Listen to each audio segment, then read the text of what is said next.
काय झालं? काय झालं बाई? दो. काय झालं? दो. मग ग जो लंगडा असते, लंगडा त्याला काय म्हणतात? हलंत. तो ग पूर्ण उच्चारायचा असतो. काय उच्चार असतो? अर्धा द ग. तो अर्धा ग आहे आणि तो गर्द ग अर्धा लिहिला आणि त्याने धच्या पोटात घातला आणि बाजूला काना गेला. आता हा दो झाला. तो काय झाला? गधा नाही हो, गिधा. काय झालं? गिधा. हा आता हा दोन तो धा जोडला, त्याचं काय होतं नाव? दोगधा. काय होतं? दोगधा. हा असा होता तो दोगधा करेच नाही, तो ग अर्धा म्हणेच नाही, तो काय म्हणे? ग पूर्णच करे. दो ग धा म्हणे गुरुजी जे ते नमनात आलं सर्वोपनिषदो गावो दोगधा गोपाल नंदन. गुरुजी म्हणे भल्या माणसा तुला ते सांग म्हणे, तुला कसं काही पटलं नाही म्हणे गुरुजी. अहो ते दोन गधेच आहे, ते दोन गधेच आहे. दो गधा गोपाल नंदन. गुरुजी म्हणे भल्या माणसा तू योग्यता नसताना मी तुला 17 अध्याय शिकवले, त्यातला पहिला गधा मी होय. म्हणे गुरुजी मी तुम्हाला असं म्हणत नाही, तू मन का नको म्हणू, पण आता हे सर्वस्वी ते क्लिअर झालं का तू योग्यता नसताना, तू लायकी नसताना तुला 17 अध्याय शिकवले, त्यातला पहिला गधा मी. आणि तू काहीच क्वालिटी नसताना तू 17 अध्याय शिकला, त्यातला दुसरा गधा तू.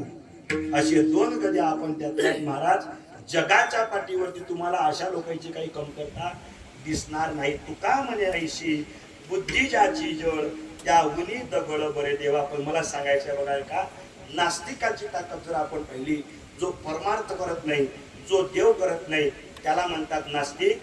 शास्त्र त्याला म्हणतात पामर. काय म्हणतात? पामर. आणि या पामराच्या जीवनाची, या पामराच्या जीवनाची साधू संतांनी शास्त्राने निंदा केली. मला तुम्ही सांगा, ज्यानं तुमचे सप्ते बंद पाडले, ज्यानं भोंग्याचा आवाज बंद पाडला, तुम्ही त्याची पूजा कराल का काय कराल? तुम्ही एकच म्हणणार आहे गड्या मेला, बरं झालं मेला, मंदिराचे भोंगे बंद करणारा हाच होय म्हणणार की नाही तुम्ही? अशा पामराची शास्त्र निंदा करतात. म्हणून पामराचं जीवन निंदनीय आहे. दुसरा घटक पडला तो म्हणजे विषयी. विषयीचं जीवन तुच्छ आहे. विषयीचं जीवन तुच्छ. आता हे विषयी कोण आहेत? विषयी तुम्ही, आम्ही, या ठिकाणी असलेले सगळे संसारी लोक आपण विषय करी. विषय ओढी भुलले जीव आता याचे कोण करील कीव. महाराज तुम्ही आम्ही सगळे लोक आपण विषयी लोक आहेत बरं का महाराज. आपण जागृतीत आपण विषय भोगतोच भोगतो, पण स्वप्नात सुद्धा आपल्याला विषय आवडतात. मला तुम्ही सांगा, तुम्हाला स्वप्न चांगलं पडलं पाहिजे की वाईट पडलं पाहिजे? मावशाई हो, स्वप्न चांगलं पडलं पाहिजे का वाईट पडलं पाहिजे? जवळ स्वप्नात दिसलं का झालं चांगलं स्वप्न? स्वप्न सुद्धा लोकांना चांगले. स्वप्नातही लोक दुःख आवडत नाही. स्वप्ने ही दुःख कोणी न देखवे डोळा. नाथ महाराज म्हणतात आपण विषयी लोक, आपण जागृतीत तर आपण सुख पाहतो, विषय भोगतोच आपण, पण महाराज स्वप्नात सुद्धा आपल्याला विषय भोगायला आवडतात. पहा, ज्याला डायबिटीज आहे तो सुद्धा त्याच्याकडून गुलाबजामुनचा लोभ सुटलेला नाही. महाराज असंच झालं. आजची एकादशी आहे, मागची एकादशी झाली, मागच्या एकादशीला आमच्या गावातलं लग्न होतं. अमरावतीत लग्न होतं. अमरावतीत श्रीमंत माणसाच्या घरचं लग्न. पोरीले नुसते 1.5 किलो सोनं केलं. किती? 1.5 किलो सोनं पोरीला. मग महाराज लग्नही तसंच. आता गावातले 4-5 वारकरी आम्ही लग्नाला गेलो. विषय सांगतो, विषय 4-5 लोक लग्नाला गेलो आणि त्यानं एकादशीच्या दिवशी लग्न काढलं. महाराज नाश्त्याला कमीत कमी 7 ते 8 प्रकारचे पदार्थ होते. किती? नाश्त्याला. आता आपली एकादशी होती त्यामुळे आपला काही विषयच नव्हता, आपला विषयच नव्हता, पण गावातले 4-5 होते. तो म्हणजे सदू काय रे सबार बळा, तो म्हणे नाव दिले काय एकादशी आहे ना. सदू म्हणे नाही तरी आपण 29 तर करूनच राहिलो, एखादी चुकली तर काय होते. पण असा भेद थोडी डबल भेटणार आहे. म्हणजे पा एकादशी सोडायला तयार, पण विषय दुरावल्या जात नाही, विषय सुटत नाही. मला तुम्ही सांगा, ज्याच्या घरी मयत झाली, मयत दुःख असते का सुख असते? दुःख. दुःखात अन्न जाते काय? मग ते जेवण कोणासाठी करते? म्हणून शेजारी लोक जेवण कोणासाठी करते? त्यासाठी करते. म्हणजे दुःखात सुद्धा लोक विषय सोडत. अरे 13वीत सुद्धा लोक म्हणतात गळ्या मेला, पण 13वीत गोड नाही केलं म्हणजे काऊन गुंदा जिलेबी करा अभि थोड मेला जीवानं, पण तरी सुद्धा येईल 13वीत गोड पाहिजे होतं. म्हणजे दुःखात सुद्धा विषय सुटत नाही. बरं दुःखात सोडा, मरताना सुद्धा बऱ्याचशा लोकांचे तुम्हाला मी शेवटचे अनुभव सांगतो. शेवटचे अनुभव महाराज, शेवटच्या लोकांची इच्छा असते, पोरगी आली नागपूरहून, बाबा काय खाता, काय नाही शिरा पाहिजे. मरताना सुद्धा विषय सुटत नाही. मरताना सुद्धा विषय सुटत नाही. महाराज स्वप्नात सुद्धा लोक विषय भोगतात. मला तुम्ही सांगा, जिभेचा विषय काय आहे? घेई घेई माझे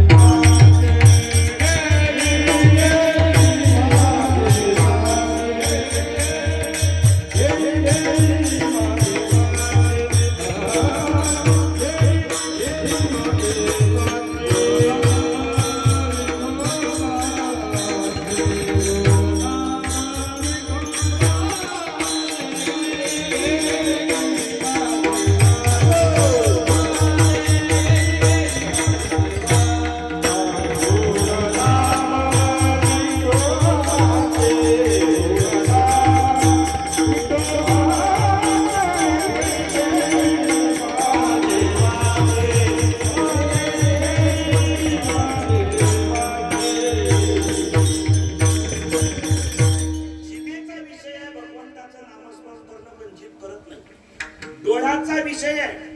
देवाचं रूप पाहणं, पण लोक डोळ्याचं देवाचं रूप पाहत नाही, बाकीचे दृश्य पाहतात. मला तुम्ही सांगा, समजा इथं जर कीर्तन चालू आहे, कीर्तन, आणि एखादा माणूस जर गाडी घेऊन चालला, तो पुढे जाऊन वापस येते काय? खरं खरं बोला, झोपले नाहीत ना तुम्ही? तो वापस येते काय? पण इथं जर कुस्त्या चालू असल्या, भांडण, तो पार टर्निंग होऊन गेला तरी वापस येते. त्याला फक्त आवाज दिसला तर का? कारण कानाचा विषय आपण तो करून ठेवला, डोळ्याचा विषय आपण तो करून ठेवला. महाराज स्वप्नात सुद्धा लोक सुख पाहतात. आता मला तुम्ही सांगा, स्वप्न खरं आहे की खोटं आहे? बोला, नाही बिंदास बोला, काही टेन्शन नका घेऊ, तुम्ही बिंदास बोला. तुमचं काय म्हणणं आहे? स्वप्न खरं आहे का खोटं आहे? खोटं आहे. हा, तुमचं काय म्हणणं आहे? स्वप्न खरं आहे का खोटं आहे? हा, खोटं आहे. तुमचं काय म्हणणं आहे? स्वप्न खरं आहे की खोटं आहे? बोला बोला, तुमचं काहीच नाही काय? पुढच्या सरकार दिलेच म्हणा तुम्ही. वाट्यावर वाट्या 32 वाट्या, वाट्यावर वाट्या पाठ करून निघा. वाट्यावर वाट्या असं साडी दिली नाही माणसानं घेऊन, हे म्हणायचं. वाट्यावर वाट्या बोला, वाट्यावर वाट्या, त्याच्यावर बसला माझ्या घराचा माट्या, असं जरा म्हणता बरं नाही. साडी भेटत नाही तुम्हाला, ऐकून घ्या. स्वप्न खरं आहे की खोटं आहे? महाराज, स्वप्न खरंही नाही, स्वप्न खोटंही नाही. एकदा काय झालं, स्वप्नात जनक राजा झोपला. कोण? जनक राजा. जनक राजा झोपला. जनक राजाला स्वप्न पडलं. जनक राजाला भूक लागली आणि त्याला जेवायला काहीच नव्हतं. दारोदार फिरून राहिला, दारोदार फिरून गोळे गावात आला. महाप्रसाद झाला, नुसते भांडे घासणं चालू होते. लोकांना म्हणे, हाय का काही जेवायला? लोक म्हणे, बा काहीच नाही, फक्त भाताचं खरड उरलेला आहे. खरड उरला. महाराज तेवढ्यात तो खरड खाणार, तेवढ्यात शिपायाला उठवलं, मालक उठा, जेवणाची वेळ झाली. जनक राजा उठला. पाहत तर काय खरड नाही, गंज नाही, भांडे घासणारे नाही. टेबलावर पंचपक्वान लावले. जेवला राजा. राजसभेमध्ये आला. सगळ्या मंत्र्यांनी विचारलं, हे खरं का ते खरं?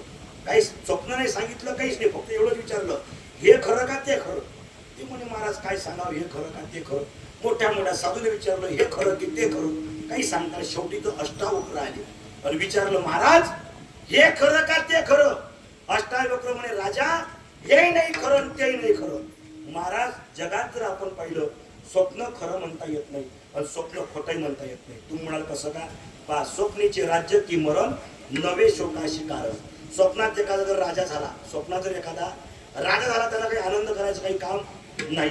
आणि स्वप्नात जर एखादा भिकारी झाला तर दुःख करायचं काही काम नाही. स्वप्नीचे राज्य की मरण, नवे शोकाशी कारण. महाराज, ते काही दुःखासाठी कारणीभूत नाही. पण ऐका, स्वप्न खरं म्हणता येत नाही, कारण स्वप्नीचे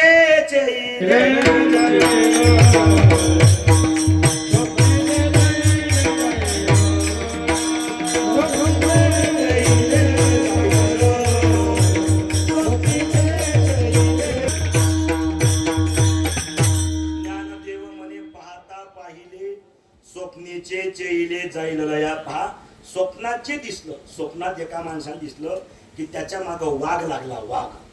वाघ लागला, पुढं पुढं पडायला लागला, वरडायला लागला, वाचवा वाचवा वाचवा. वाघ आला आणि बायकोनं हलवलं. वाघ नाही दिसला, वाघीण दिसली पण वाघ नाही दिसला. हालवून उठला, त्याला पाहिलं ना जंगल ना वाघ ना रस्ता ना काही. स्वप्नातून उठल्यावर काही दिसत नाही. महाराज स्वप्न खरं म्हणता येत नाही. बघा ऐका, स्वप्नातलं काहीच खरं म्हणता येत नाही. स्वप्नात समजा एखादा माणूस आता गोडेगावातून शेगावला गेला. शेगाव किती किलोमीटर आहे इथून? किती? 13 किलोमीटर. 13 किलोमीटर पायी पायी गेला. तिथं सासऱ्याच्या घरी पूर्णाची पोळी एखाद्या दिवसांना सत्रवाडी शेगाव वाटत नाही का बोर आहे का. इथून गेला गोळेगावातून पायी पायीच गेला 13 किलोमीटर. पूर्णाची पोळी खाल्ला आणि पुन्हा 13 किलोमीटर गोळेगावात पायी पायी गेला. आता स्वप्नात प्रवास झाला की नाही? स्वप्नात चालला की नाही हरी महाराज? मग स्वप्न जर खरं म्हणा तर मग त्यानं उठल्या उठल्या म्हणायला पाहिजे बायकोला बाम लावून दे ग, शकून दे ग, दाबून दे ग, असं म्हणायला पाहिजे की नाही? पण ऐका, स्वप्नात किती प्रवास झाला तरी काय पाय दुखत नाही. ज्ञानोबाला म्हणतात आलिया गेलिया काय पाय दुखती धनंजय नाही का. स्वप्नात जर प्रवास झाला तर काय पाय दुखतात? काय पाय दुखत नाही. स्वप्न खरं म्हणता येत नाही. बघा ऐका, एका शेठजीनं, एक शेठजी स्वप्नामध्ये 1 लाख रुपये मोजून राहिला. किती? खट खट खट खट 1 लाख मोजून राहिला. 99,000 मोजून झाले. त्याला असं वाटतं 1 लाख मोजतो, लगेच रबर बँड लावतो आणि लगेच बँकेत नेऊन टाकतो. पण महाराज लगेच मोजता मोजता स्वप्नात मोजता मोजता 99,000 मोजून झाले. आणि तेवढ्यात मुनीमजी आला. ओ मालक उठा. उठल्या उठल्या महाराज पाहिलं त्यानं एवढं गोळ स्वप्न पैसे मोजायचं आणि मुनिमानं उठवलं. तेवढ्यात त्याला राग आला. म्हणजे भल्या माणसा 1,000 मोजू द्यायचे होते आणि मग मला उठवायचं होतं. तेवढं लगेच मोजले असते, रबर बँड बांधला असता आणि बँकेत नेऊन टाकले असते. मूर्खा तुला एवढे कळत नाही कधी उठवलं पाहिजे? आता मुनी म्हणला मला काय माहिती तुझ्या स्वप्नात काय चाललं. आणि तेवढ्यात मुनी म्हणे तापू नका, एक काम करा. किती मोजून झाले? म्हणे 99. किती उरले? म्हणे एक काम करा 99 द्या, 1,000 माझ्या जवळचे टाकतो आणि बँकेत नेऊन ठेवतो.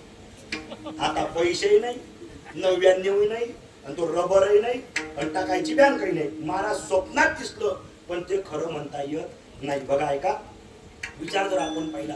बरं स्वप्न काय तुम्हाला दिसतात, मला दिसतात. कधी कधी स्वप्न दिसतात महाराज, कधी कधी काय स्वप्न दिसतात. बघा ऐका, स्वप्न दिसायचं कारण काय आहे? स्वप्न का दिसतात? एकदा असं झालं की मी कीर्तनाला गेलो, पार गेलो, गंगा खेळला. आमच्या वारीत जे चालतात तिथं ते होते त्यांचे नातेवाईक, म्हणजे आमची दिंडी तिथून जायची. गंगाखेड, परळी वैद्यनाथ वगैरे जायची. एकदा कीर्तनाला करता गेलो आणि दुपारीच पोचलो. पार कीर्तन 7 ते 9 होतं. दुपारी पोचलो, जेवण वगैरे केलं, झोपलो. महाराज झोपलं तेवढ्यात झालं असं की इकडे 6 वाजले, 6:30 वाजले, 6:45 वाजले आणि यायचं लगेच पकवाज लावणं चालू झालं. पकवाज लावणं चालू, मी गार झोपेत बरं का, असा मस्त कुदर लावला होता आणि गार झोपलो बरं का. तेवढ्यात इकडे यायचं रामकृष्णावरी चालू झालं आणि तेवढ्यात मला स्वप्न पडलं. काय पडलं? स्वप्न पडलं. स्वप्न असं पडलं की मी भारताचा राष्ट्रपती झालो. कोण हसायला तुम्ही? तुम्हाला भलत दिसत नाही राजा. एकदा तर उद्या का सगळं झालं करून आता एकदा राष्ट्रपतीच व्हायचं राहिलं. बघा ऐका, स्वप्नात काय दिसलं मला की मी झालो राष्ट्रपती झालं. सगळे यांनी निवडणूक केली, त्यांनी निवडून दिलं आणि मी बाकायदा बहुमताने राष्ट्रपती झालो. लगेच माझं राष्ट्रपती भवनामध्ये स्वागत झालं. महाराज नंतर मग आपल्या गावाला यायचं होतं. लगेच मी गावाकडे आलो. आमच्याकडे आमदार खासदार तयार झाले, सभापती सरपंच सदस्य सगळे तयार झाले. सगळ्या गावात बॅनर बिनर लागले, गेट बीट लागले. सगळ्यांनी शाला विकत आणल्या, बुके, हार, फुलं, नारळ विकत आणले. मोठा पेंडॉल टाकला. महाराज तेवढ्यात मी गावात आलो. एरवी माया गाड्याची शेपणी मीच बदलो, पण आज माझा दरवाजा उडाले माणूस होता. दरवाजा उघडला माणूस होता. मला त्याला दरवाजा उघडला. मी दिल्ली लगेच तापरून बसलो. गावात आलो, सत्कार झाला. काय बोलायचं होतं मला? फक्त त्यांना आशीर्वाद द्यायची होती. त्यांना होता मागून तेच करत होती. हे काहीतरी बोलतील बा, काहीतरी आपल्या गावाकरता भलं करतील. तेवढ्या मी त्यांना आशीर्वाद, तुम्ही चिंता करू नका. आपल्या गावात दुष्काळ पडतो, पार मी कोकणातला समुद्र विदर्भात आणतो आणि विदर्भातल्या कोणत्या खळागिरी पार कोकणात घेऊन जातो. लगेच सगळं टाळ्या बिया वाजवल्या, सगळं झालं, सत्कार झाला. मला जायचं होतं अमेरिकेला. कशा करता? डोनाल्ड ट्रम्पची भेट घेण्याकरता. लगेच महाराज जेवलो. आता जेवायला सुद्धा राजेशाही थाट होता. सगळं जेवण झालं. आमदार खासदाराची गाडी माझ्या मागं पुढं ट्याव ट्याव ट्याव ट्याव करत 4-5 गाड्या पुढं. हे कुठं चाललं होतं? माझ्या गावात नाही, कीर्तनात नाही, स्वप्नात चाललं होतं हे. लगेच गाडी निघाल्या महाराज पुढं. लगेच हायवे लागल्या. नागपूरच्या बाहेरला सगळा रस्ता असा खुला करून ठेवला. का राष्ट्रपती तुम्ही? सगळा रस्ता खुला करून ठेवला होता. रस्ता बंद होता. जुईजूक गाडी गेली महाराज. नागपूरच्या विमानतळात उतरली. चार्टेड फ्लाईट होती माझी. लगेच मी विमानतळावर पोहोचलो. तेवढ्या तिथल्या लोकांनी मला सादर सत्कार केला, शाली वगैरे घातल्या, तुरी वगैरे दिल्या आणि झालं. महाराज तेवढ्यात विमानात चढलो. ती विमानातली बाई आली. ती लगेच शिलपेट लावला. ते म्हणजे इथं मुकाट्यानं बसतो, इथं वय करशील. लगेच शांतच बसलो तिथं. आणि महाराज तेवढ्यात तो पायलट आला आणि पायलटने सांगितलं, भाऊसाहेब, राष्ट्रपती महोदय, आपण लगेच 2 मिनिटांमध्ये या ठिकाणी उडान करणार आहोत. इकडे सुंदर ते ध्यान झालं. तुका म्हणे माझे झालं, सदा माझे डोळे झालं. तुका म्हणे काही न मागावा नाही झालं. आवड हे रुपये झालं. आणि त्याचं ते द्रौपदी म्हटलं. फार अर्धा घंटा झाला, विठोबा रखमाई, विठोबा रखमाई, विठोबा रखमाई. तेवढ्यात जो सोबत नेलता तो आला. महाराज, अरे उठना म्हणे राजू, तिकडे कीर्तन चालू झालं, लोक अर्धा तास झाला विठ्ठल विठ्ठल करून राहिले. महाराज विमान उडणारच होतं, लगेच उडणारच. तेवढ्याच पण त्यानं उठवलं. आता महाराज तळपायाची आग मस्तकात गेली. म्हटलं मूर्ख माणसा, एकदा उडू द्यायचं होतं, एक राऊंड मारू द्यायचा होता, नंतर मला उठवायचं होतं, नंतर उठवायचं होतं. पण ऐका, स्वप्नातलं विमानही खरं नाही, स्वप्नातला प्रवासही खरा नाही. म्हणजे स्वप्न खरं, स्वप्न खरं, स्वप्न खरं 100% ना. स्वप्न खरं, स्वप्न खरं नाही. स्वप्न जर खरं नाही तर तुकोबारायांना गुरुची भेट कुठं झाली? बाबाजीने स्वप्नी एवढी तुंगाया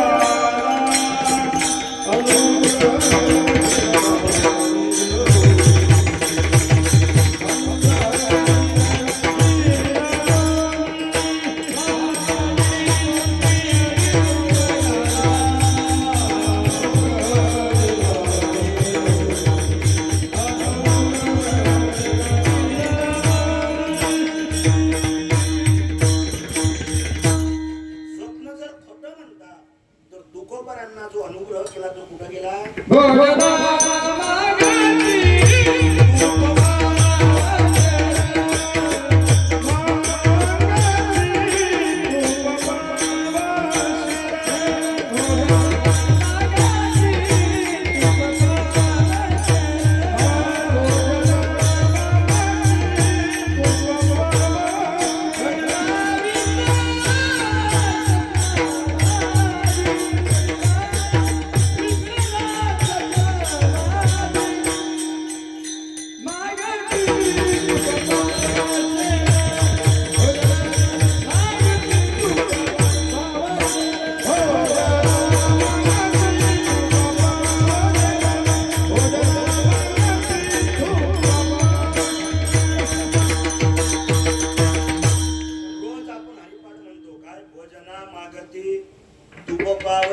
पडिला विसर स्वप्ना माझी. महाराज भानुदास महाराजांच्या स्वप्नात सुद्धा त्यांच्या श्रीगुरी दर्शन दिलं. नाथ महाराजांना सुद्धा जनार्दन स्वामींनी स्वप्नात साक्षात्कार करून दिला. महाराज एवढंच नाही, महाराज अनेक साधू संतांच्या आपल्या ठिकाणी घ्याल तेवढे अनुभव आहेत बरं का. देवाचं पहिलं दर्शन झालं ते म्हणजे स्वप्नात. मग आता सांगा, स्वप्न खरं की खोटं? स्वप्न खरं की खोटं? महाराज व्यवहारिक दृष्टीनं स्वप्न खोटं आहे, परंतु पारमार्थिक सत्तेमध्ये स्वप्न खरं आहे. ज्या स्वप्नामध्ये देवाचं दर्शन होतं महाराज, ते सात्विक स्वप्न आहे. ते अतिशय उच्चिष्ट स्वप्न आहे बरं का. उत्कृष्ट स्वप्न त्याला म्हटलं तरी काही वावगं ठरणार नाही. पण मला तुम्ही सांगा, स्वप्न का पडतं? स्वप्न का पडतं? स्वप्न पडायचं कारण एक आहे, चिंतने चिंतने तद्रूपता. दिवसभर आपण ज्याचा विचार करू, दिवसभर आपण ज्याचा विचार करू ते आपल्याला रात्री स्वप्नात दिसत असतं. कारण जो दिवसभर डोक्यात विचार केला, दिसतं की नाही मावशे हो? दिवसभर डोक्यात ज्याचा विचार केला रात्री ते स्वप्न दिसत असतं. त्याला कारण आहे चिंतन. साधू संतांना देवाचे स्वप्न का पडले? कारण त्यांचं असं होतं, दिवसभर त्यांनी भगवंताचं चिंतन केलं म्हणून त्यांना स्वप्नात देव दिसला. आपण दिवसभर पैशात चिंतन करतो म्हणून आपल्याला स्वप्नात पैसा दिसतो, स्वप्नात विषय दिसतात, स्वप्नात महाराज काम क्रोधादी विकार दिसतात. हे चिंतन आहे बघा. एका माणसानं गरिबीचा काळ होता, जुना काळ होता, फार 2005-06चा काळ होता. एका माणसानं दिवसभर विचार केला, महाराज गाडी घेईल तर हिरोंडाचीच घेईल. काय गाडी घेईन तर हिरोंडाचीच घेईन. पण त्याची परिस्थिती अशी होती, 10 दिवस झाले सायकल पंक्चर होती तर 20 रुपये पंक्चर काढायला नव्हते. पण त्यानं काय चिंतन केलं, बच्चना पिकला, गाडी घेईन तर हिरोंडाचीच घेईन, गाडी घेईन तर हिरोंडाचीच घेईन. दिवसभर चिंतन करत राहिला, गाडी घेईन तर हिरोंडाचीच घेईन. दोघं मग तो घरी आला. रात्री त्याच्या बायकोनं फार स्वयंपाक केला. दोघं जण जेवले. गरिबीचीच परिस्थिती होती, फार झोपडीवर मेन कापड टाकला होता. उन्हाळ्याचे दिवस. दोघं जण जेवले आणि त्याच्या बायकोनं साखरा टाकल्या. अरे गरीबाचंच घर, गरीबाच्याच घरच्या गाद्या आणि गरीबाच्याच घरच्या वाकड्या होत्या, वाकळ ते गादी टाकली, ती वाकळ घेतली अंगावर, ती आपली चिपरी वाकळ. म्हणजे वरून वळली तर पाय उघडे पडे, आणि पायाकडून दाबली तर तोंड उघडं पडे, नवऱ्यानं वळली तर बायको उघडी पडे, बायकोनं वळली का नवरा उघडा पडे. अशी ती वाकाई होती, आपली चिपरी आखळूबांडी वाकाई होती ती. आणि दोघे जण महाराज गार झोपले, आणि मध्यरात्र झाली, आणि त्याला स्वप्न पडलं काय, त्याला चना पिकला चांगला, 60 एकर चना पिकला, त्याला चना विकला, लगेच पैसे आले, 50,000चं बंडल घेतलं, Aadhaar card, election card, electric bill सोबत घेतलं, लगेच शेगावला गेला, शोरूम मध्ये गेला, पार बाकायदा कागद बिगद सही केले, सगळं झालं. महाराज बिना फायनान्सची गाडी विकत घेतली. सेल्समॅनला भाऊसाहेब म्हणे ऐका, अशी चाबी लावायची, गाडीवर बसायचं. गाडीवर बसलं. आता पहिले किटच्या गाड्या होत्या, पहिले काय चाबी बटनच्या गाड्या नव्हत्या, म्हणजे चाबी लावायची, लगेच हा हिरवा लाईट लागू द्यायचा, आणि महाराज किक मारायची. किक मारली का हळूहळू ॲक्सिलेटर द्यायचं, त्याचा उजवा कान दाबून धरायचा, आणि खाली जो चमचा आहे तो चमचा हळूच दाबायचा, आणि हळूच दाबला की आरामानं क्लच सोडायचा, आरामानं सोडायचा, आणि थोडं ॲक्सिलेटर मुंकायचा, बसकन सोडा आणि दणकन आपटा, आरामात सोडायचा. लगेच त्यानं बाहेर बिर काढले, आला लगेच मार्केटमध्ये गेला, तिकून हार पिढे नारळ गुलाल बुक्का अगरबत्ती कापूर टोपी शला घेतलं, पार गोळेगावात आला, लगेच मारुतीच्या मंदिराच्या बाहेर असा उभा राहिला, घरी तिचा निरोप केला. हे कुठं चालू आहे? स्वप्नात. हा, त्याची बायको बिको आली, सगळं गोळेगावचं वाचलं महाराज, सगळं गोळेगाव बाबा, गाडी गाडी हिरोंडा हिरोंडा हिरोंडा, सगळे लोक आले. त्याची बायकोनं आरती बिरती आली, तिला चक्कर पण टाकलं, खोपड्यावर पण टाकलं, मटरवर पण टाकलं, इंजिनवर पण टाकलं, मागून पण टाकलं, लगेच खोपड्यावर स्वस्तिक बिस्तिक काढले, 5 फोटो बिटो लावले, इंजिनले 5 फोटो लावले, लगेच गाडीला हार घातला, याला गुलाल लावला, याच्या गाड्याला गुलाल लावला, याच्या गळ्यात टोपी घातली, डोक्यात टोपी घातली, गळ्यात शेला घातला, या कुडात पिळा घातला, गाडीला पिळा ठेवला, अगरबत्ती लावली, कापूर लावला, नारे फोडलं, कापूर लगेच खोबरं ठेवलं, झालं सगळं महाराज. मारुतीला हारबीर घातला, मारुतीला खोबरं लावलं, आणि झालं सगळं लोक म्हणजे वा वा वा वा संतराम, काय गाडी घेतली गड्या, वा वा काय गाडी घेतली. तो म्हणजे सगळा आता आरती बाजूला ठेव, आणि तू मागं बस. म्हणजे कायचा करतो म्हणजे आपण अख्ख्या गोड्या गावातून पहिला राऊंड आलो, त्याला कोणता राऊंड म्हणतात? First round. कोणता म्हणतात? फर्स्ट राऊंड आणू. लगेच ती मागं बसली, यानं लगेच चाबी लावली, आणि लगेच महाराज चाबी लावली, हिरवा लाईट लागला, दणकन लात मारली, आणि टरकन वाकई फाटली. लातीवर चकून उठली. हो असे काम करायले, हो वाकई फाटली ना, हो असे काम करायला, वाकई फाटू दे, तू पक्का धरून बस, तू नाही पडली पाहिजे, तू नाही पडली पाहिजे, बाकी तिकडे काही होऊ दे, वाकई फाटो का काही हो, तू नाही पडली पाहिजे. कुठं चाललं? स्वप्नात चाललं. स्वप्नात दिसलं कशाने? फक्त चिंतन. दिवसभर चिंतन केलं. महाराज आपण असे लोक, आपल्याला स्वप्नात सुद्धा दुःख दिसतं, स्वप्नात सुद्धा विषय दिसतात, स्वप्नात सुद्धा विकार दिसतात. त्याचं कारण हे काय? कारण आपण दिवसभर भगवंताचं चिंतन करत नाही, म्हणून देव स्वप्नात दिसत नाही. आपण दिवसभर विषयाचं चिंतन करतो, त्यामुळं आपलं जीवन विषयी आहे. आणि शास्त्र संत आपल्या जीवनाला तुच्छता देतात, म्हणून विषयीचं जीवन तुच्छ आहे. आता तिसरा घटक उरला, कुणाचं जीवन स्तुत्य आहे? जगामध्ये स्तुत्य जीवन कुणाचं आहे? ज्यानं देवाकरता परमार्थाकरता प्रयत्न चालू केले, जो ज्ञानेश्वरी वाचतो, गाथा वाचतो, चिंतने सरे तो धन्य धन्य काळ. महाराज रोज तो चिंतन करतो, भगवत प्राप्ती मला व्हावी, मोक्ष मला व्हावा, याच्या हेतून जो परमार्थ करतो, त्याचं जीवन स्तुत्य आहे, त्याला म्हणतात साधक. पण जगाच्या पट्टीवरती शेवटचा घटक असा आहे महाराज, ते म्हणजे संत. आणि ते संत कसे आहेत? धन्य आहे महाराज, धन्य. संतही धन्य आहे. संत ज्या गावात जन्मले, संत ज्या गावात जन्मले, पवित्र ते कुळ, पावन तो देश, जेथे हरीचे दास जन्म घेते. संत ज्या कुळात जन्मले ते कुळ सुद्धा धन्य आहे. संत ज्या गावात जन्मले ते गाव सुद्धा धन्य आहे. संत ज्या आई वडिलाच्या पोटी जन्मले, संत ज्या आई वडिलाच्या पोटी जन्मले, धन्य त्याची माता.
दिवशी भेटतात. धन्य काळ संत भेटी, धन्य आज दिन संत दर्शनाचा, किंवा झाले संतांचे दर्शन. महाराज संतच्या गावात राहतात. धन्य देव गाव, धन्य पांडुरंग महाराज, धन्य इंद्रायणी पिंपळाचा पार, धन्य ज्ञानेश्वर पुण्यभूमी. साधू संत जगाच्या पाठीवरती काय आहे? धन्य आहे. धन्य धन्य हा शब्द फक्त साधू संतांना शब्दो. त्याचनंतर महाराज बघा, धन्य करायला आपण विचार पहिला सांगता सांगता सांगून जाईल. ज्ञानोपराच्या ज्यावेळेस समाधी सोहळा चालू होता, एकादशीला उपवास झाला, एकादश झाली, बार्शीला महाराज सत्यभामा रुक्मिणी मातेला स्वयंपाक केला. ज्ञानेश्वर महाराज निवृत्तीनाथ स्वयंपाका मुक्ताबाई जेवायला बसले, देव सुद्धा जेवायला बसले. सत्यभामा राही रुक्माबाई वाढत होते बरं का. वाढता वाढता महाराज समाजाचा दिवस जेवण झालं, समाजाचा दिवस जवळ आला. महाराज ज्याप्रमाणे देव निवृत्ती याने धरले दोन्ही कर, निवृत्तीनाथांनी एक हात धरला, देवाने एक हात धरला, ज्ञानोबरायचं इंद्रायणीमध्ये स्नान करवलं, सगळं मनात अलंकाराने सुशोभित केलं, झालं. असं शेवटचा वेळ आला. महाराज त्यावेळेस निवृत्तीनाथ महाराज रडायला लागले बरं का. निवृत्ती देव म्हणे करिता समाधान, काही केल्या मन राहित नाही. देवानं विचारलं, नामदेवानं विचारलं, ते महाराज निवृत्तीनाथ तुम्ही का रडता हो? तुम्ही तर योगी आहात. पण नामदेवा तुला काय करू रे, तुला काय सांगू, काही केल्या माझं मन राहत नाही, समाधान नाही माझं मन. असं नाही का बरं? मला असं वाटतं बांधल्या तळ्याचा फुटला असे पाठ, ओघवारा वाटा मोड टाकले. ज्याप्रमाणे एखाद्या धरणाची भिंत कोसळली की पाणी जिकडे तिकडे सैरा वरा पडायला लागतं. निवृत्तीनाथ महाराज रडायला लागले, सोपान काका रडतायत, मुक्ताबाई रडतायत. आणि महाराज त्यांचं रडणं पाहून देव सुद्धा रडायला लागला बरं का. देव सुद्धा रडायला लागला. देवाला रडताना पण रुक्मिणी मात्र विचारलं, देवा हो तुम्ही अनंत कोटी ब्रह्मांड नाथ परमेश्वर तुम्ही आहात, तुमचं रडण्याचं काय कारण आहे हो? तुम्ही का रडता हो? आतापर्यंत किती साधू संतांना तुम्ही समाध्या दिल्या, कितीतरी साधू संत तुमच्या पायापायी समाध्या घ्यायला तयार आहे, पण या ज्ञानोपराय करता तुम्ही का रडता? निवृत्तीनाथ रडतात ते त्यांचे भाऊ आहे, सोपान काका रडतात ते त्यांचे भाऊ आहे, मुक्ताबाई रडते ती त्यांची बहीण आहे. पण तेव्हा तुमचं रडायचं कारण काय आहे? त्यावेळेस भगवान पांडुरंग परमात्मा सांगतात, रुक्मिणी तुला काय सांगू, अगं जगाच्या पाठीवरती ज्ञानोपरायासारखा योगी, ज्ञानोपरायासारखा संत, ज्ञानोपरायासारखा महात्मा सहजासहजी जन्माला येत नाही बरं का. साधिली समाधी 78 वेळा, अरे 108 वेळा ज्ञानोपरायांनी या जागेवरती समाधी घेतली आहे. ज्ञानोपरायासारखा योगी पुन्हा पुन्हा जन्माला येत नाही. तर मी तर म्हणतो, महादेव म्हणते रुक्मिणी, हा एकच योगी देखील नाही, हेच ज्ञान संजीवनी जाणत लोक्याशी. धन्य धन्य धरातडी, जो यात्या दृष्टीने हाडी, तो वाहत येईल टाळी वैकुंठ गुणाशी. नुसतं ज्ञानोपरायाच्या समाधीला पाहिलं की आपण सुद्धा मोक्षाचे अधिकारी आहे बरं का. आपण सुद्धा मोक्षात सगळं सांगितलं देवानी. आणि शेवटी म्हणतात, ज्यावेळेस ज्ञानोपरायाचा महिमा ऐकला, अरे हेच ज्ञानोपराय त्यांनी रेड्याच्या मुखातून वेद बोलवला, अरे हेच ज्ञानोपराय त्यांनी गीतेवरती टीका केली, हेच ज्ञानोपराय त्यांनी भिंत चालवली. महाराज पहा, आज त्या जर काळात म्हटलं असतं इथून 10-15 वर्ष अगोदर, सध्याच्या काळात विज्ञानाने अशा गाड्या काढल्या की त्याला ड्रायव्हरची गरज नाहीये. ड्रायव्हरची गरज नाहीये, ड्रायव्हरची गरज फक्त प्रोग्राम सेट करा, आपोआप गाडी चालते, आपोआप ब्रेक दाबते, आपोआप स्पीड चालते. आणि हे जर परत 15 वर्ष अगोदर म्हटलं असतं तो लोकांना येळात काढलं असतं, बिना ड्रायव्हरची गरज शक्यच नाही, शक्यच नाही. महाराज विचार करा, ज्ञानोपरायचं जर आपण सामर्थ्य पाहिलं, त्याही काळात चालविली जळ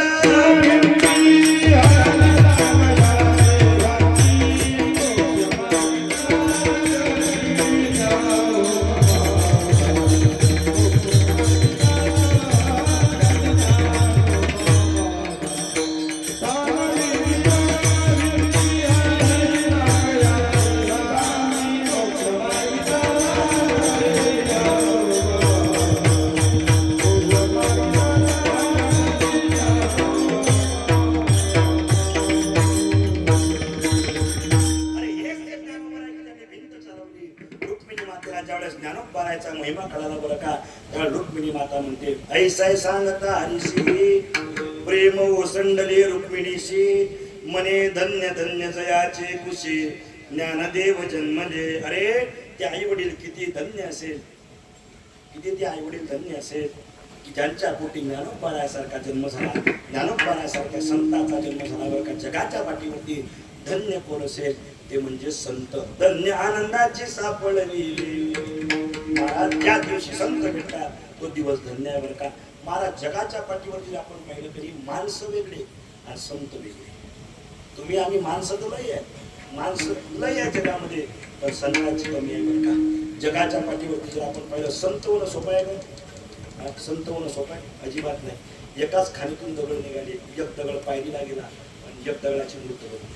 पण मूर्ती बनण्याकरता सुद्धा मला त्याला टाकीचे घाण काय सहन करावे लागतात. शेवटपर्यंत त्याला टिकून राहावं लागतं. शेवटपर्यंत जो टिकून राहिला तोच महाराज देव होत असतो. नाही तर पूर्ण देव तयार करून झाला पण नाकाचा शेंडा उडला, मंदिरात नाही बसवण्याचा नाही. बघ, संत होण्याकरता महाराज संत होणं सोपं आहे का?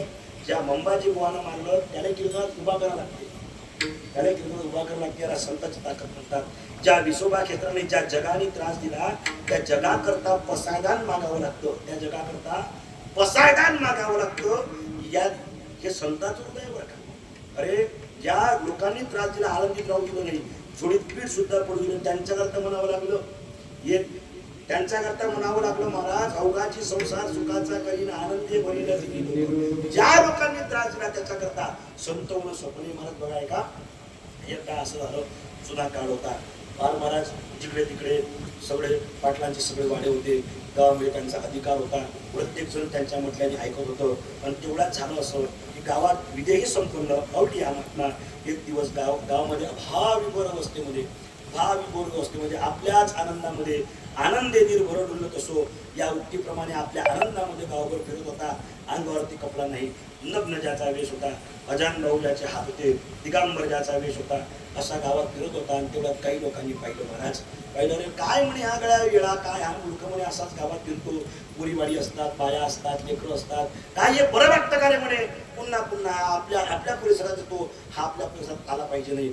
पण भरलेली ऊसाची गाडी होती. आणि तेवढ्यात महाराज काही 4-5 पोरांना आदेश दिला, का रे म्हणे ऊस त्याबरोबर म्हणे याच्या. लगेच महाराज त्या हनुमान मंदिराच्या वस्त्रीमध्ये तो महात्मा बसलेला होता.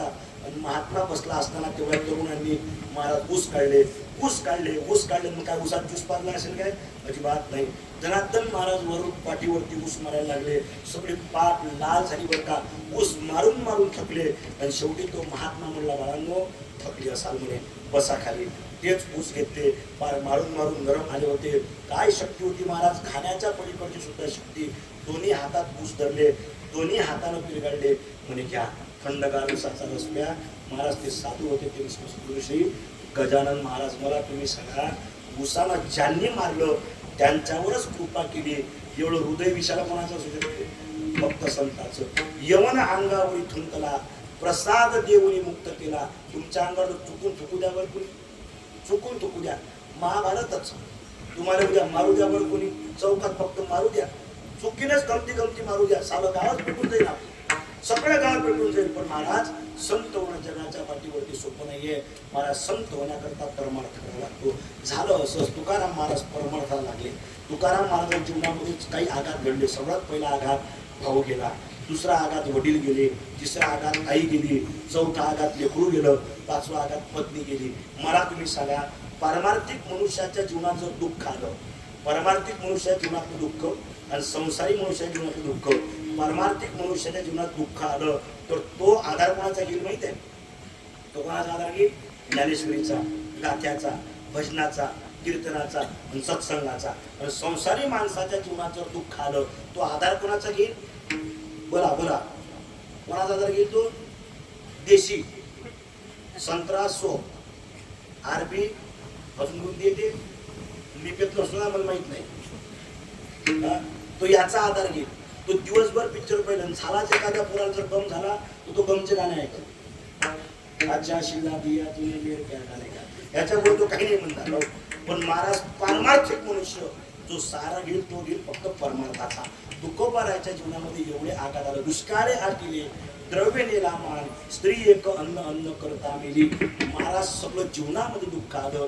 त्यावेळेस तुकोबारांनी सहारा घेतला, तो म्हणजे भगवंताच्या नामाचा, एकनाथी भागवताचा, ज्ञानेश्वरीचा, या सगळ्या ग्रंथाचं सहाय्य घेतलं. सामान्य तुकाराम महाराज, तुकाराम शेठ, तुकाराम आंबिले, तुकाराम मोरे आज महाराज बघता परमार्थाच्या मार्गावरती लागले. आणि परमार्थ करत असताना भगवंताचं एवढं नामस्मरण घ्यायला लागले, एवढं नामस्मरण करायला लागले की महाराज बहिर्विधीला गेल्यावर सुद्धा त्यांची जीभ शांत राहत नव्हती. एवढं भजन घडलं बरं का. नेघे माझी वाचा विसावा, तुका म्हणे हवा साधावा. महाराज एवढा अधिकार झाला की ज्ञानोबारायनं धरणी करून तुकोबाराकडे पाठवले. बघता बघता बघता तुकोबाराय सामान्य तुकाराम महाराज आज संत झाले बरं का, संत. आणि प्रत्येक संतानं जीवनामध्ये जो परमार्थ केला तो केला कशा करता? फक्त उद्धारा करता. मोक्ष व्हावा, उद्धार व्हावा. मोक्ष नाही, उद्धार व्हावा. देवानं आपल्याला जवळ घ्यावं. महाराज परमार्थामध्ये तुकोबारा अगदी परिपूर्ण झाले. गाथा पाठ करून झाला, गाथा लिहून झाला, सगळे अभंग झाले. महाराज नामदेवारांनी आज्ञा केली, देवाने आज्ञा केली, सगळं गाथा निर्माण झाला. तुका म्हणे आता उरलो उपकारा पुरता. आता फक्त उपकार करायचा आहे, जगात जगायचं. ज्या दिवशी देव घ्यायला येतील त्या दिवशी जायचं. पण ज्ञानोबाराकडे नेहमी देव जात होते. तुकाराम महाराज नेहमी आळंदीला जात होते, पंढरपूरला जात होते. महाराज एक दिवस झालं असं, बराच दिवस झाला पण अजून देव स्वप्नातच भेटला नाही, अजून देवाचं दर्शन झालं नाही, अजून उद्धार झाला नाही. काय करावं, काय करावं? एक दिवस तुकाराम महाराज आळंदीला आले आणि आळंदीला आल्यानंतर ज्ञानोबारायच्या समाधीच्या पुढे बसले. ज्ञानोबाराय प्रत्यक्ष प्रकट होऊन तुकाराम महाराजांना म्हणतात, तुकोबा काय झालं, काय झालं तुकोबा, तू उदास दिसतो. काही नाही म्हणे देवा, काही ऐशी दशा येईल माझ्या अंगा, चित्त पांडुरंगा जोडतसे. कधी मला देव भेट देतील, कधी माझ्या जीवनामध्ये अशी दशा येईल. काय झालं तुकोबा? काही नाही देवा, काही नाही माऊली. अहो देव, देव कधी येईल? मला असं वाटत नाही म्हणे की देव मला भेटतील, देव माझ्याकडे येतील. पण माझं सर्वस्व आजपर्यंत माझ्या जीवनातली कुठली जरी अडचण असली मी तुमच्यापुढे ठेवलं, कुठलंही मार्गदर्शन असलं मी तुमच्याच पुढे ठेवलं. आज सुद्धा मला असं वाटतं की काही मी उद्धार पावेन, काही कृपा करील नारायण. ऐसे तुम्ही सांगा संतजन, करा समाधान चित्त माझे.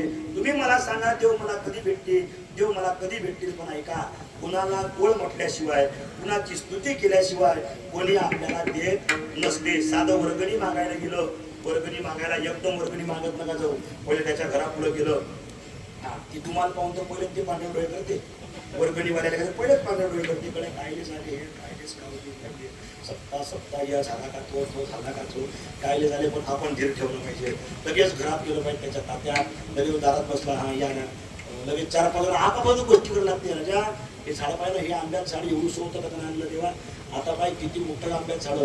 तात्याला आंब्याची काय गरज आहे, श्रीमंत आहे तात्या, पण हे आंब्यात त्याला कशा करता लावलं ते माहित आहे. आपल्या गावात तांदळ लेकरं आहे, लेकरं खातील, 2-4 आंबे खातील गोड गोड. तात्याचं हृदय फार मोठं हृदय. म्हणूनच तुम्ही तुम्हाला म्हणू की आज येऊ नका, ज्या दिवशी कमी पडले त्या दिवशी आपण. मला माहितच आहे तात्या आपल्याला वापस पाठवणार नाही, तात्या आपल्याला दिल्याशिवाय राहत नाही. म्हणून तात्याला बरं वाटते. या या आतमध्ये बसा. हे चहा घे गा आतून. लगेच चहा घ्यायला काय म्हणता सांगा, कच्चाला सप्ताह काही नाही तात्या. अहो हा सप्ताह तुमच्याच पूर्वजांनी चालू केलेला आहे. आमच्याकडे सोपवला त्यांचं मोठेपण होतो. हो किती तरी मोठं त्यांनी सप्ताह करता पैसा लावला. बघता बघता सप्ताहाचं एवढं मोठं स्वरूप झालं. मी या सडेला म्हणत होतो की आजच तात्याकडे जाऊ नका. अरे प्रत्येक गावातून घरात पिच्चे 2000 दिले ना. मला माहिती होतं, मला विश्वास होता की तात्या 15,000 तर नक्कीच देतील, नक्कीच 15,000 देतील. महाराज झाला तेवढ्यात बोललं झालं. लगेच तात्याची एवढी कॉलर टाईट झाली, तुमच्याच मुळे सप्ताह आहे, तुमचंच नाव या गावाला आहे. तात्या म्हणे काय ऐकून घे, आता सध्याचे 10,000 रुपये ठेव, पण कमी पडले तर मला सांगायला येतो. लागले तेवढे घेऊन जाऊ. हे कशाने झालं? फक्त स्तुती केल्याशिवाय तुमचे काम पूर्ण होत नाही. तुकोबारायला कसंच वाटलं की जोपर्यंत आपण याची स्तुती करत नाही तोपर्यंत आपल्या जीवनात काय आविष्कार घडत नाही. त्यावेळेस तुकोबाराय ज्ञानोबारायची स्तुती करतात. ती कशी? अभंगाचं प्रथम चरण.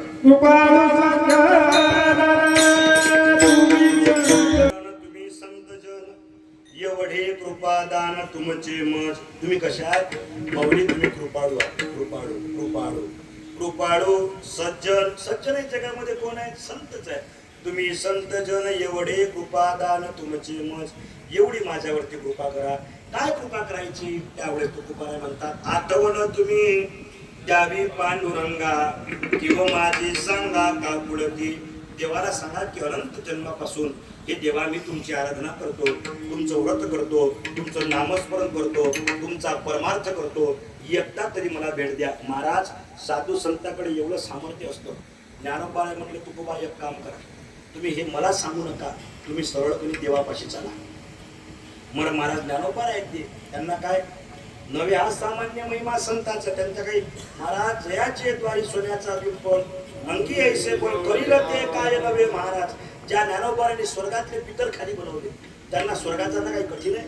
ज्ञानोपरायण तुकोबराय स्वर्गात देवाकडे वैकुंठात गेले. वैकुंठात गेले त्यावेळेस ज्ञानोबराय म्हणतात तुकोबा नेमकं काय तुम्ही देवाला सांगा. आठवण तुम्ही द्यावी पांडुरंगा किंवा माझी सांगा काकुलती. काकुलतीनं सांगा माझी करुणा भाका देवा पुढं. करुणा भाका काय या तुकोबाचा उद्धार करा. ज्ञानोबराय म्हणतात पण कार्य देवान जर ऐकलं नाही तर देवाला सांगा. अनाथ अपराधी पतित आगळा परिपाया वेगळा नका करू.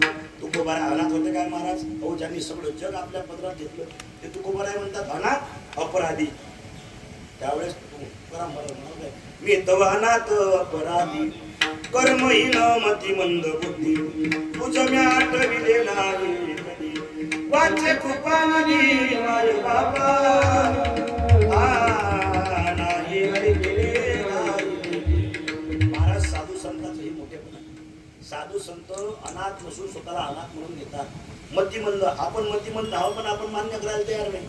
पण साधू संत मतिमंद नसून सुद्धा म्हणतात अनाथ अपराधी पतित मी पापी आहो. पण एक सांगा परिपाया वेगळा नका करू. मला तुमच्या पायापासून दूर करू नका. महाराज लगेच ज्ञानोबराय आले पुढे. तुकाराम महाराज पुढे आले. देवशी आसनावरती बसले. शेवटची 10 मिनिटं घेतो. देवशी आसनावरती बसले होते आणि तेवढ्या ज्ञानोबराय परिचय बोलले देवा हे देऊचे तुकाराम महाराज ओळखतो म्हणे. मी यांना ओळखतो. कसं काय म्हणे देवा याच्या बायकोचा कटाकडाला मीच घेतो यांना. कसं काय देवा याच्या गाता मीच तारल्या म्हणे. बरं बरं बरं. मग देवा हे तुकाराम महाराज आहे. तुकाराम महाराज हे देव आहे. बरं कशा करता आले काय कारण होतं. तुकाराम महाराज म्हणजे देवा काहीच नाही एकच कारण होतं काय उद्धार करायचा होता. उद्धार उद्धार ते म्हणले आपण उद्धार करता बसलेलोच. आपलं कारण काय आपलं काम काय इथं काय काम आहे इथं उद्धारच करायचं आहे. नाही म्हणे देवा पण मी ऐकलंय म्हणे काय तू दिसतं तसं नाहीये. म्हणजे कसं चोखोबराने सांगितलं होतं पतित पावन होशी म्हणून आलो मी द्वारा. पतित पावन नवशी म्हणून जातो माघारा. तू म्हणे तू पतित पावन सांगतो लोकांना पण तू तसा आहे नाही. उसडोला हा तू दिसता असा पण तू तसा नाहीये. पण आज मला प्रत्यक्षात पाहिजे तेव्हा की तू कसा आहे. तुकाराम महाराज तुम्ही काय म्हणता सांगा. काही नाही उद्धार करायचा होता. बरं उद्धार करता बसलोच आहो मी इथं या ठिकाणी मी बसलोच आहो उद्धार करता. पण तुला माहिती आहे काय उद्धार अशी ठाव नाही भाग्यहीना विन्मुख चरणा संताची. साधू संतांच्या चरणाजवळ गेल्याशिवाय उद्धार होत नाही. तुकोबाराय म्हणले देवा अहो मी संताला सोबत घेऊन आलेलो. उदाहरण आणलं सोबत संताला वकील आणले म्हणे माझ्यासोबत. बरं बोला तुमचं काय म्हणणं उद्धार करायचं आहे. ठीक आहे म्हणे उद्धारा करता जे डॉक्युमेंट असतात ते डॉक्युमेंट्स द्या. लगेच थोडी 5-15 पानाची फाईल होती. देवा पुढं फाईल सोपवली. देवानं पाहिली. सगळ्यात पहिलं पान उघडलं नामस्मरण. एवढं नामस्मरण केलं महाराज की झोपेत सुद्धा तुकाराम महाराज विठ्ठल विठ्ठल करत होते. एवढं नामस्मरण ज्या मार्गाने तुकोबाराय गेले ती पायवाट सुद्धा विठ्ठल विठ्ठल म्हणत होती. ज्या दगडावरती तुकाराम महाराज बसले ते दगड सुद्धा विठ्ठल विठ्ठल म्हणत होते. ज्या रानात तुकोबाराय राहिले त्या रानात ते जीव जंतू पशु पक्षी सुद्धा विठ्ठल विठ्ठल म्हणत होते. एवढी वृत्ती तदाकाळ झाली होती. नामस्मरणामध्ये 100 मार्क. त्यानंतर आचरणामध्ये 100 मार्क. कसे जाई हो तू माते न करी सायास आम्ही विष्णुदास कैसे नव्हे. राग येऊ दिला नाही. मंबाजी वन मारलं राग नाही. छत्रपती शिवाजी महाराजांना सोन्याला नगराला पाठवला राग नाही. स्त्री आली काम नाही लोभ नाही. एवढा मोठा दाता दिला. साधं महाराज आपण 2 अभंगावर टाचून बसले तर आपल्यासारखा कीर्तनकारच कोणा नाही. रात दिवस पिंगळा माधवारी हा आपल्यासारखा कोणी म्हणतच नाही. रात दिवस ती असते एकच गाणं एकच गया दुसरं काहीच नाही. तरी सुद्धा आपल्याला किती अभिमान आहे. कोणाच्या भरच्यावर साधू संतांच्या. ज्यानं गाथा दिला साळुंकी मंजुळ बोलत सेवानी शिकविता धनी वेगळाची कायम या पामरे बोलाय उत्तरे पर्याय विश्वंबरे करुणा केली. महाराज आचरण अगदी सुंदर बरं का. उपकार किती उपकार म्हणा. दुष्काळाच्या काळात महाराज संपूर्ण धन वाटलं धान्य वाटलं. घरात सुद्धा बायकोच्या अंगावरची साडी दिली. लेकरं उघडे नागडे ठेवले. एवढा उपकार केला महाराज. किती उपकार केला. शेत राखीला गेले सगळं शेत पाकराला खाऊ घातले. लोक कल्याण उपकार परमार्थ साधना वाऱ्या सगळे डॉक्युमेंट्स अगदी क्लिअर होते. काय झालं खोट काढायची गरज नाही.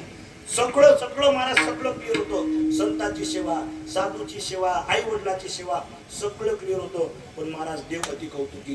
देव म्हणला तुकोबाराय तुमचे कागदपत्र सगळे ठीक आहे. डॉक्युमेंट व्हेरिफिकेशन झालं सगळं. पण आता उरली म्हणे फक्त मुलाखत जर तुम्ही पास झाले तर तुमचा 100% उद्धार. म्हणजे देवा मग घ्या ना म्हणे असं नाही घेत म्हणे सहज. त्याची काही मोठी काही त्याची प्रोसिजर असते. तुकोबाराय म्हणले देवा घ्या ना. नाही देव म्हणले ठीक आहे मी उद्धार करतो पण आता माझे मूळ नाही. मोठ्या माणसाचं काय असते? मूळ असते. मोठ्या माणसाचं मूळ असते. आता माझं उद्धार करण्याचं मूळ नाही, नंतर या.